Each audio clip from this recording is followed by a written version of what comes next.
Hi guys, welcome to Anoop Dubey sir classes. कक्षा 8 के विद्यार्थी देख लें, जो आपका अर्धवार्षिक परीक्षा हुआ है या अर्धवार्षिक परीक्षा जो होता है उसकी कॉपी कैसे चेक होती है, कैसे नंबर दिया जाता है, कि क्या लिखने पर नंबर मिलता है, ये मैं आपको दिखाने वाला हूँ। इसमें पुस्तक, कला, गृह शिल्प और कृषि विज्ञान तीनों पेपर हैं, लेकिन ये कृषि विज्ञान का पेपर सॉल्यूशन है जो मैं आप लोगों को दिखाने वाला हूँ। संपूर्ण हल इसमें है, तो देख लीजिएगा।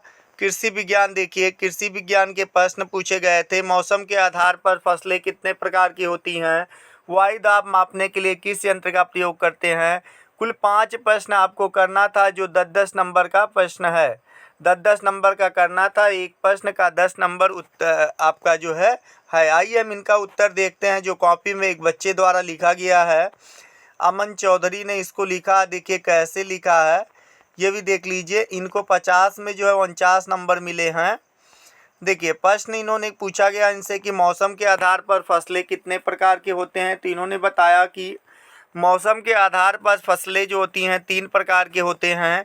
पहला देखिए रबी की फसल, और रबी के फसल के बारे में इन्होंने लिख दिया। जबकि आपसे पूछा गया कि फसलें कितने प्रकार की होती है, अगर आप 3 प्रकार के लिखे होते, लॉन्ग क्वेश्चन है इसलिए इन्होंने उत्तर भी दे दिया, तो अच्छी बात है, उत्तर दिया है, बहुत अच्छी बात है। ठीक है, खरीफ की फसल और जायद की फसल।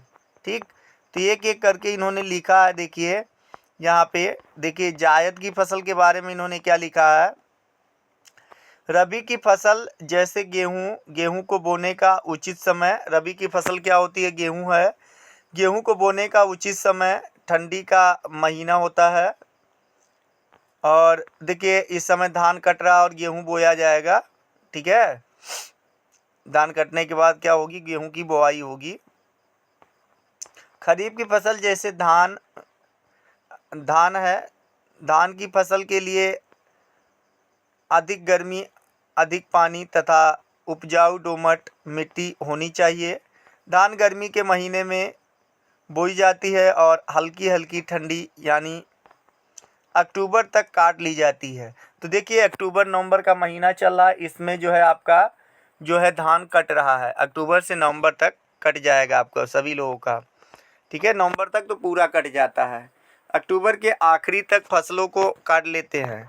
देखिए जायद की फसल के बारे में इन्होंने क्या लिखा कि खरबूजा, तरबूजा और हिरमाना और क्या कहते हैं खीरा, ये सब जो है जायद की फसलें हैं। इनको बोने के लिए उपजाऊ बलुई मिट्टी की होना आवश्यक होता है। देखिए नदी वदी पे ही पैदा ज़्यादा होता है बलुई मिट्टी में। जायद की फसल मार्च मई के महीने तक तैयार हो जाता है। मई के महीने में देखिए खीरा, हिरमाना ये सवा नहीं जाता है गर्मी में, तो सही इन्होंने लिखा है कि तैयार हो जाता है। प्रश्न नंबर 2 देखिएगा, 2 प्रश्न में क्या पूछा गया था। दूसरे नंबर में क्वेश्चन में क्या पूछा गया था, नहीं दूसरा नंबर इन्होंने डाला क्या है। हाँ, वायु दाब मापने के लिए पूछा गया था किस यंत्र का प्रयोग किया जाता है। तो वायु दाब मापने के लिए वायु दाब बैरोमीटर का प्रयोग करते हैं। वायु दाब या बैरोमीटर का प्रयोग किया जाता है। इस यंत्र के द्वारा वायु का दाब कितना है ये पता चलता है। वायु दाब कितने गति से चलती है इससे पता लगाया जा सकता है। ठीक है, बहुत ही अच्छा लिखा गया है, जो भी लिखा है बहुत सुंदर लिखा गया है। देखिए प्रश्न नंबर 3 है, पूछा गया था कि चक्रवाती हवाएं किसे कहते हैं। चक्रवाती हवाएं जो होती हैं किसे कहते हैं या क्यों, किसके कारण होते हैं। तो ये देखिए इसका उत्तर इन्होंने दिया कि चक्रवाती हवाओं के तेज गति से चलने को कहते हैं। ठीक है, हवाएं जो तेज होती है उसी को कहते हैं चक्रवाती हवाएं। इन्होंने लिखा प्रश्न नंबर 2 का और उत्तर देखिएगा, यहाँ पे और बढ़िया से लिखा गया है। वायु दाब मापने के लिए वायु दाब मापी बैरोमीटर का प्रयोग करते हैं। इस यंत्र के द्वारा वायु का दाब कितना है ये पता चलता है। वायु कितने गति से चलती है इससे पता लगाया जा सकता है।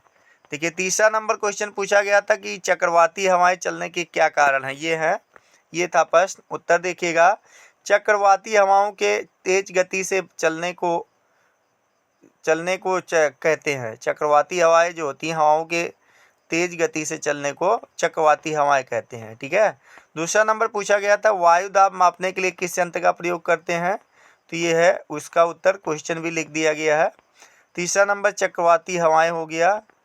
अब देखिए, जब समुद्र में तेज गति के और हवाओं के घुमाव के कारण हवाएं घुमावदार हो जाती हैं और घूमकर चक्करदार हो जाती हैं तो चक्रवाती हवाएं कहलाती चलती हैं और उस समय चक्रवात आता है।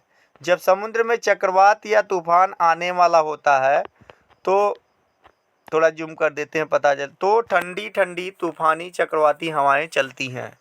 चक्रवात गोल गोल हवाओं और कचड़े पन्नी जैसे सामानों का एक साथ उड़ा ले जाता है, सामानों को एक साथ उड़ा ले जाता है। प्रश्न नंबर 4 पूछा गया था कि बीमार पशु के लक्षण लिखिए।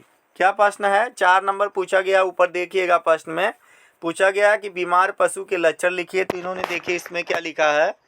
पहला पॉइंट लिखा है कि पशु चारा खाना बंद कर देता, सही है। कान ढीले होकर लटक जाते हैं, सही है। अगर आदमी का बीमार रहेगा तो उसके शरीर वैसे लटक जाएंगे, शरीर के अंग। तीसरा नंबर, पशु का गोबर हल्का और पतला हो जाता है, सही है। पशु के दुग्ध में कमी हो जाती है, सही है। अगर वो बीमार होगा तो दूध कम देगा। 5 नंबर लिखा गया, पशु का पेट अंदर हो जाता है। भाई जब कम नहीं ठीक होगा, जल्दी से कमज़ोर हो जाएगा तो अंदर हो जाएगा, इसलिए भी सही है। मुंह पका खुर पका, ठीक है, ये भी एक बीमारी है। इस बीमारी के होने पर पशु के मुंह और खुर पक जाते हैं। मुंह पका और खुर पका में पशु चारा नहीं खा पाता। जब मुंह की बीमारी हो जाएगी तो वह चारा कहाँ से खा पाएगा। तीसरा पॉइंट इन्होंने लिखा है, पशु चल भी नहीं पाता। चौथा पॉइंट उन्होंने लिखा, इस बीमारी के होने पर दुग्ध उत्पादन में कमी का होना आवश्यक है, हो जाता है, कमी हो जाती है। देखिए इनको 10 नंबर मिला, 10 नंबर का क्वेश्चन था, इस पे इनको 10 नंबर दिया गया है। 5वां नंबर क्वेश्चन है, बीमार के हो जाने से उसको, ये देखिएगा क्वेश्चन जो है थोड़ा उल्टा हो गया है, इसमें सेटिंग में थोड़ा गड़बड़ है तो देख लीजिएगा वैसे। चलिए अगला क्वेश्चन हम देख लेते हैं, ये सही है। पूछा गया था कि उद्यान कितने प्रकार के होते हैं। तो इन्होंने आगे जो उसमें स्पष्ट नहीं दिखाई दिया, इन्होंने लिखा था कि उद्यान 3 प्रकार के होते हैं। तो पहला देखिए इन्होंने हेडिंग बनाया था, फल उद्यान में। फल उद्यान में हम सभी तरह के फलों को लगाते हैं। उद्यान लगाने से हमें कई प्रकार के फायदे भी होते हैं। देखिए सब्जियों या फलों के खरीदना नहीं पड़ता। भाई आपके पास सब्जी और फल होंगे तो आप क्यों खरीदोगे, उसी से खाओगे। अपने नहीं पड़ता और अपने आवश्यकता अनुसार हम अपने लगाए गए उद्यान से लाभ उठा सकते हैं। जो आप चाहें उससे बेचकर लाभ भी उठा सकते हैं। तो इस पे इनको 9 नंबर मिला है, ठीक है। तो टोटल इनका जो है 49 नंबर मिला है। जो 5 क्वेश्चन था, पाँचों क्वेश्चन का अच्छे से जवाब दिया गया है। इसी तरह से आपको भी काफ़ी लिखना है। कम समय में आप जो है समय मतलब कम लिखिए और उतने में ही अपने उत्तर को बता दीजिए, ताकि जो है आपका लिखना भी कम पड़े और सटीक उत्तर भी मिल जाए। तो ये जो होता है थोड़ा अच्छा होता है। राइटिंग पे थोड़ा ध्यान दें, राइटिंग इन्होंने बहुत अच्छा नहीं लिखा है, तो राइटिंग थोड़ा और अच्छा होगा तो इनका और बेटर हो जाएगा। जिसकी भी कॉपी है वो अपना राइटिंग सुधार कर लें। धन्यवाद। चैनल को सब्सक्राइब करें और